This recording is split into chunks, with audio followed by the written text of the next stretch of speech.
Hey guys, आप सबका स्वागत है आपके अपने यूट्यूब चैनल कहानियों का पिटारा बाय क्यूटी पाए। आज की हमारी कहानी का टाइटल है पछतावा। तो चलिए स्टार्ट करते हैं आज की हमारी कहानी। मेरा नाम रुद्र है। मैं श्रीनगर का रहने वाला हूँ। मेरी उम्र 17 साल। मैं 12th क्लास पास कर चुका हूँ। मेरी ही क्लास की एक लड़की जिसका नाम नताशा है, उसके बचपन से उसको देखता आ रहा हूँ, क्योंकि वह क्लासमेट ही नहीं बल्कि बचपन की दोस्त भी है और मेरी पड़ोसी भी। हम बचपन से एक दूसरे को जानते हैं। नताशा काफ़ी शांत स्वभाव की है और मैं एकदम बातूना, पर मैं नताशा को पसंद करता हूँ। यह बात बताने को सालों से सोच रहा हूँ, पर हिम्मत नहीं जुटा पा रहा। आज हमारे स्कूल का फेयरवेल था और उसके बाद हम अपने अपने रास्ते चले जाते। मेरे दोस्तों ने आज मुझसे अपने दिल की बात नताशा को बोलने के लिए बोला और मैं भी हिम्मत करके नताशा के पास गया। मेरी सांसें धड़कन के साथ तेज़ी से आगे बढ़ रही थीं और मैं भी नताशा के पास धीरे धीरे बढ़ रहा था। उसके नज़दीक जाकर मैंने कहा, will you please dance with me? और नताशा सबके सामने मना नहीं कर पाई।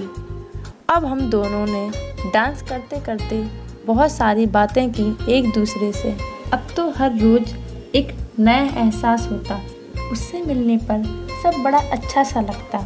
धीरे धीरे मुझे यकीन होने लगा कि जिस तरह मैं नताशा को चाहता हूँ, वो भी मुझसे उसी तरह प्यार करने लगी। आखिर मेरा प्यार सच्चा जो था, अब मुझे वही एहसास होने लगा जब प्यार में होता है तब होता है। जैसे लोग सरगम में गोते खाते हैं और आसमान गुलाबी लगने लगता है।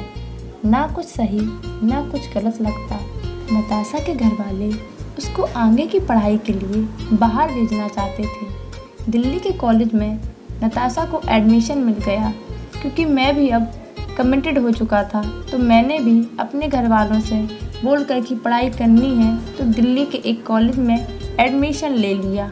बहुत खुश थे हम दोनों एक दूसरे के साथ। कॉलेज के ख़त्म होते ही उसके हॉस्टल से उसको पिक करना और उसको वापस छोड़ना। रात में आइसक्रीम खाना रोज़ की आदत बन गई थी। मैंने भी प्रण लिया था, उस पर अडिक्ट था। नताशा के अलावा किसी और को ना देखना और ना बात करना। नताशा ही मेरे लिए मेरी ज़िंदगी बन गई थी। मेरे कॉलेज में एक लड़की थी जिसका नाम ईशा था। मेरा उसके प्रति कोई आकर्षण नहीं था, क्योंकि मैं पहले ही कमिटेड था और मैं अपने मन में पहले ही ठान चुका था कि मुझे ऐसी कोई गलती नहीं करनी जिससे मेरे और नताशा के बीच मनमुटाव हो। अब धीरे धीरे मैं और ईशा करीब आने लगे। अब मेरे मन में ईशा के प्रति कुछ आकर्षण बढ़ने लगा था। मैं अब नताशा के धीरे धीरे दूर और ईशा के पास आता जा रहा था। अब नताशा के कॉल और उसको भी धीरे धीरे इग्नोर करने लगा। हफ्ते बीत जाते उससे मिले हुए। मैं अपनी ज़िंदगी में वही गलती कर चुका था जिसके लिए मैं खुद को रोकता था। मैं उस गलती को करने की सोचता भी नहीं था जो गलती मैं आज कर चुका था। मेरा दिल और दिमाग अब बदल चुके थे। मैं अब यह सोचने लगा कि कहीं मैंने जल्दी में कमिटेड होकर गलती तो नहीं की। मैं सोचने लगा कि मैंने श्रीनगर में देखी ही कितनी लड़की थी। नताशा के अलावा कोई और ऑप्शन ही नहीं था। यह बहुत ऑप्शन है।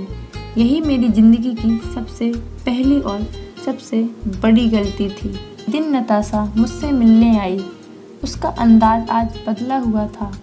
मैंने हाय बोला, वो भी बोली हेलो और कहा मैं बम्बई जा रही हूँ।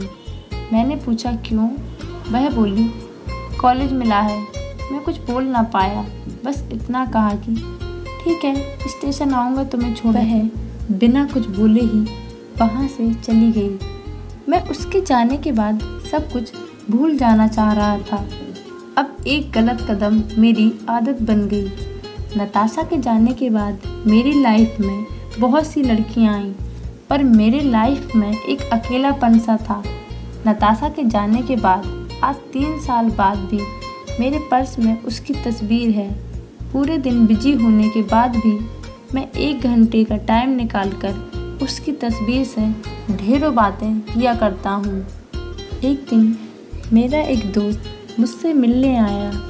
किसी काम से मैंने अपना पर्स निकाला और उसने उस पर्स में नताशा की तस्वीर देख ली और बोला, हम सबको हमेशा से लगता था कि तुम और नताशा एक दूसरे के लिए बने हो। चाहो तो मैं तुम्हें नताशा का पता दे सकता हूँ। उससे माफ़ी मांगकर तुम अपने दिल का बोझ कम कर सकते हो। मैंने अपने दोस्त से पता ले लिया और उसे अपने पास रख लिया। अब मैं हिम्मत जुटा रहा था नताशा से माफ़ी मांगने के लिए। समय बीतता गया। अब एक दिन मैंने सोच लिया और निकल पड़ा नताशा के घर के तरफ। आज 6 साल हो गए थे हम दोनों को अलग हुए। मैं बस यही सोच रहा था कि क्या उसके सामने जाकर मैं उससे कुछ बोल पाऊँगा। यह सोच कर मेरी सांसें तेज़ी से चल रही थी और अब नताशा अपने पति और एक छोटी सी प्यारी सी बच्ची के साथ गार्डन में खेल रही थी। यह देखकर मेरे मन में ख्याल आया कि क्या नताशा मुझे कभी माफ़ कर पाएगी या नहीं। उसे अपने परिवार के साथ खुश देखकर मुझे एहसास हुआ कि मैंने उस दिन नताशा को नहीं बल्कि खुद को भी खो दिया था। यह सब मैं उसके घर के सामने खड़ा होकर देख रहा था।